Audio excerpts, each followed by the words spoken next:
ये साधक जो अपनी दिनचर्या ठीक नहीं रखते, ये उनके जीवन के लिए बहुत हानिकारक विषय है।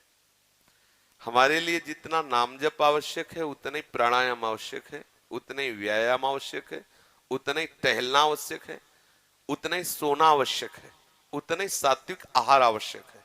ये बिल्कुल ध्यान रखें। तेरे दिन देखते हैं ना, ये बीमारी वो बीमारी, ये परेशानी वो परेशानी। तो सबसे पहली बात है, हम जब कहते हैं तो कोई समझ नहीं रहा, ब्रह्मचर्य की रक्षा की जाए। ब्रह्मचर्य बहुत बड़ा अमृत तत्व है। ये मूर्खता के कारण लोग इसे ध्यान नहीं देते हैं। एक ने तो कहा कि संसार में अब यही सुख है, तुम भी उसमें भी कह रहे हो कि ऐसा। हम भाई तुम्हें सुखी करने के लिए कह रहे हैं, दुखी करने के लिए तो नहीं कह रहे ना। हम तुम्हारे दुश्मन नहीं हैं, तुम्हारे मित्र हैं। तुम्हारा मन तुम्हें गलत रास्ता दे सकता है, लेकिन हम तुम्हें गलत रास्ता नहीं दे रहे। तुम सदगृहस्थ हो तो संयम से चलो। सदगृहस्थी में भी एक आप सोचो, आप रात दिन पशुता का व्यवहार करके मलिन मन के द्वारा शांति प्राप्त करना चाहते हो, आनंद की अनुभूति करना चाहते हो, कैसे हो सकता है? आप जब बीमार हो, आज नहीं, आज तुम्हारी यौवन अवस्था तुम्हें समझ में नहीं आ रहा, लेकिन ये तुम्हारी आदत तुमको कल कहां पहुंचा देगी तुम्हें पता नहीं। जब पहुंच जाओगे तब कोई रास्ता नहीं। कितने ऐसे बच्चे हैं जो इस बात में दुखी हैं कि मैं क्या करूं, आत्महत्या कर लूं? ऐसे आते, कितने प्रश्न ऐसे आते कि क्या मैं आत्महत्या कर लूं? देखो, पहुंचा दिया यहां, आपके मन ने वहां पहुंचा दिया जो अंतिम दुर्गति का केंद्र है। यदि आप गृहस्थ हैं तो 5 बजे तक उठ जाए, इतनी छूट। मान लो आप रात्रि में 11, 11:30 बजे या 12 बजे सोते तो 5 घंटे। अगर आप दिन में नहीं सोते तो 6 बजे तक उठे। सूर्य उदय हो रहा हो, आप सो रहे हैं, चाहे गृहस्थ हो चाहे विरक्त हो, आप बिल्कुल नष्ट हो जाएंगे। आपकी आयु नष्ट होगी, आपकी बुद्धि भ्रष्ट होगी, आप ब्रह्मचर्य रह नहीं सकते। कह देते ब्रह्मचर्य की क्या जरूरत, क्या? आप सच्ची मानिए, आप 2 महीने ब्रह्मचर्य, अगर गृहस्थ है 2 महीने ब्रह्मचर्य रहिए, 2 महीने केवल, और फिर आप देखिए आपको कैसा लगता है। और उस ब्रह्मचर्य से युक्त होकर फिर संतान उत्पन्न क्रिया की, आप देखिए वो संतान कैसी तेजस्वी होगी। आप उसको समझिए। आप जिसे बिल्कुल साधारण बात समझ रहे हैं, आप समझ रहे हैं आपको छूट मिल गई विषय भोगों के लिए, नहीं, सावधान। कुछ दिनों बाद आप ऐसे ऐसे रोगों से ग्रसित हो जाएंगे कि आप चलने लायक नहीं होंगे। आप खुद देख लीजिएगा, कुछ दिन बाद ऐसी आपकी इंद्रियां हो जाएंगी कि साधारण बातों में आप ब्रह्मचर्य रहित हो जाएंगे, सोच में ब्रह्मचर्य रहित हो जाएंगे, साधारण घर्षण में आप ब्रह्मचर्य रहित हो जाएंगे। ऐसी स्थितियां आती हैं जिनमें मतलब कितनी दुर्दशा हो जाए, चाहे वो स्त्री शरीर हो चाहे पुरुष शरीर। ऐसा नहीं कि केवल ब्रह्मचर्य पुरुष शरीर के लिए, दोनों के लिए ब्रह्मचर्य है। अगर आप गलतियों से युक्त हो जाएंगे तो स्त्रियों में ऐसे रोग हो जाते हैं जिनके कारण उनको चलना फिरना मुश्किल हो जाता है, उनके शरीर की पूरी स्थिति बिगड़ जाती है। ब्रह्मचर्य दोनों के लिए आवश्यक है। कुछ लोग प्रश्न करते हैं कि गृहस्थ आश्रम में ब्रह्मचर्य का अस्तित्व नहीं। आप देख लो, अगर 1-2 साल में आंखों में कम ना दिखाई देने लगे तो बताना। अगर घुटने दर्द करें, कमर दर्द करे, चलने पर आपको चक्कर आने लगे, देखना, खुद देखना। एक शरीर है, उसकी एक नियत क्षमता है, आप उसके अनुसार चल। गृहस्थ का मतलब ऐसा थोड़ी कि तुम्हारे लाइसेंस मिल गया भोगों का कि तुम मनमानी गंदे आचरण करो और तुम स्वस्थ। शरीर है तुम्हारा, कोई सोने चांदी का थोड़ी बना है। सोने चांदी का भी घिसोगे तो पतला जाएगा, वहां नष्ट हो जाएगा। भाई किसी भी चीज को इसका एक संयम है। देखो, हमने पढ़ा है, शास्त्रों में भी पढ़ा है, जब भगवान गरुण जी की उत्पत्ति करने का संकल्प हुआ ना कश्यप जी को, तो 10,000 वर्ष तक ब्रह्मचर्य रहे। और फिर जब माता विंता के गर्भ में आधान किया तो अरुण और गरुण जैसे महापुरुष पैदा हुए। अगर आप 5 वर्ष ब्रह्मचर्य रहे केवल इसलिए कि जो हमारी संतान हो वो बहुत देशभक्त, हरिभक्त, बलवान, विद्वान, ज्ञानवान हो, और आप नियम से दोनों भजन करो, और 5 वर्ष बाद गर्भाधान करके संतान उत्पत्ति के शास्त्र सिद्धांत अगर वो महापुरुष न पैदा हो तो बताना। अब ये खान पान ठीक नहीं, आचरण ठीक नहीं, पवित्र नहीं हो। एक किसान भी खेती को सुरक्षित और तैयार करता है तो उसमें अच्छी फसल होती है। तुमने ब्रह्मचर्य को जाना ही नहीं, इधर उधर से हर तरह से भ्रष्ट आचरण, अब वो संतान कैसे हुई? अब देखो, हंसी मजाक की बात है, हम देखा गोदी में चश्मा लगा है, भगवान गोदी में है, शुगर है 500। अब बोलो इनको जवानी आएगी कभी? क्या हुआ? ये गलतियां हो गई, संयम बर्ताव नहीं किया गया, वीर में वो सामर्थ्य नहीं रही कि संतान को तेजस्वी ओजस्वी बना सके। अब इन बातों को कहा जाता है गुप्त रखो, गुप्त मरो।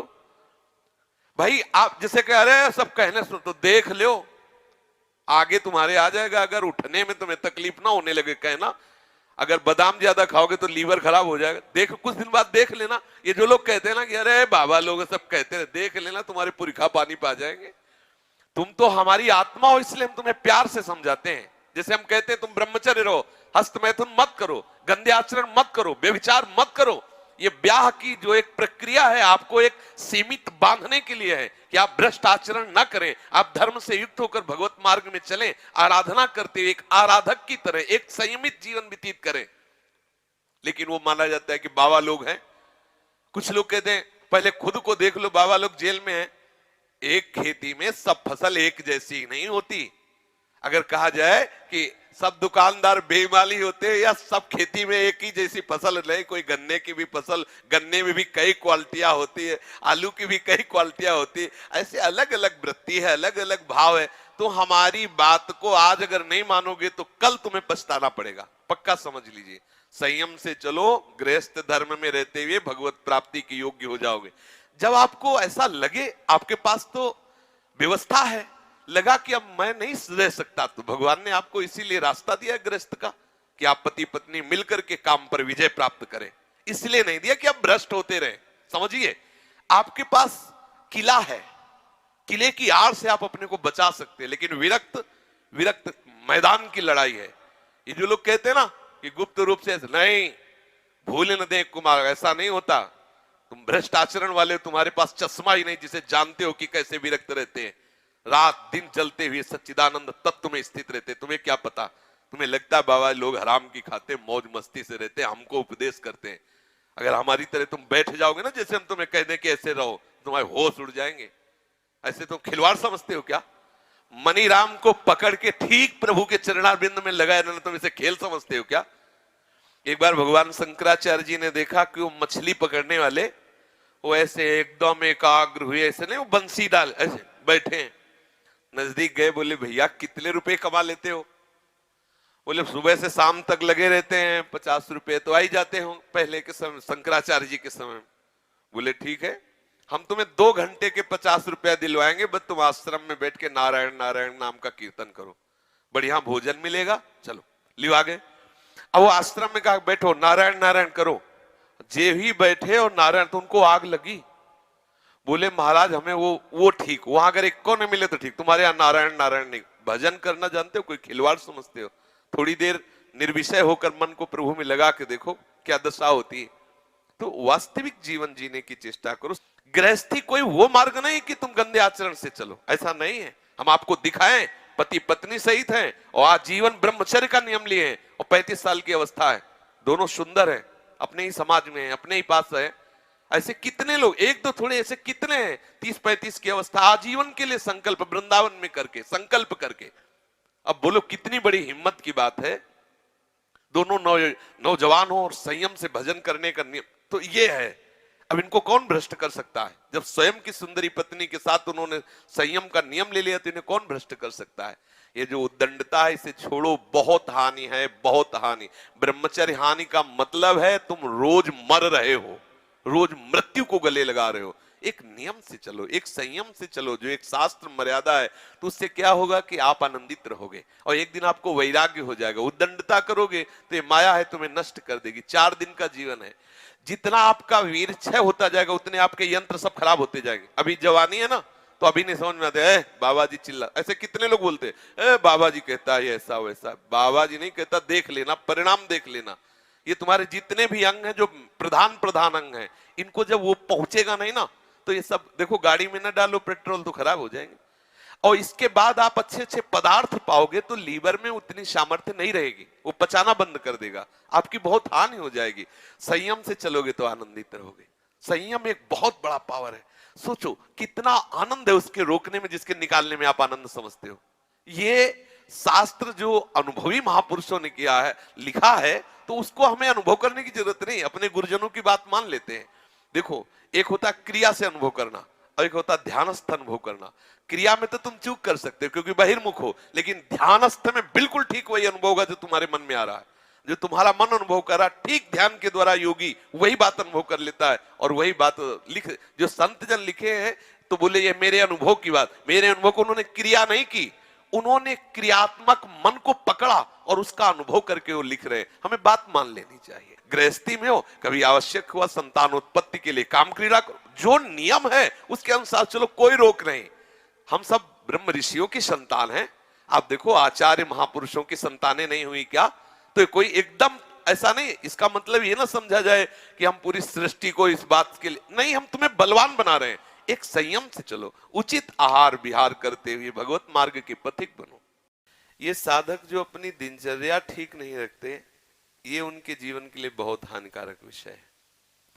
हमारे लिए जितना नाम जप आवश्यक है, उतना ही प्राणायाम आवश्यक है, उतना ही व्यायाम आवश्यक है, उतना ही टहलना आवश्यक है, उतना ही सोना आवश्यक है, उतना ही सात्विक आहार आवश्यक है। ये बिल्कुल ध्यान रखें। तेरे दिन देखते हैं ना, ये बीमारी वो बीमारी, ये परेशानी वो परेशानी। तो सबसे पहली बात है, हम जब कहते हैं तो कोई समझ नहीं रहा, ब्रह्मचर्य की रक्षा की जाए। ब्रह्मचर्य बहुत बड़ा अमृत तत्व है। ये मूर्खता के कारण लोग इसे ध्यान नहीं देते हैं। एक ने तो कहा कि संसार में अभी यही सुख है, तुम भी उसमें भी कह रहे हो कि ऐसा। हम भाई तुम्हें सुखी करने के लिए कह रहे हैं, दुखी करने के लिए तो नहीं कह रहे ना। हम तुम्हारे दुश्मन नहीं हैं, तुम्हारे मित्र हैं। तुम्हारा मन तुम्हें गलत रास्ता दे सकता है, लेकिन हम तुम्हें गलत रास्ता नहीं दे रहे। तुम सदगृहस्थ हो तो संयम से चलो।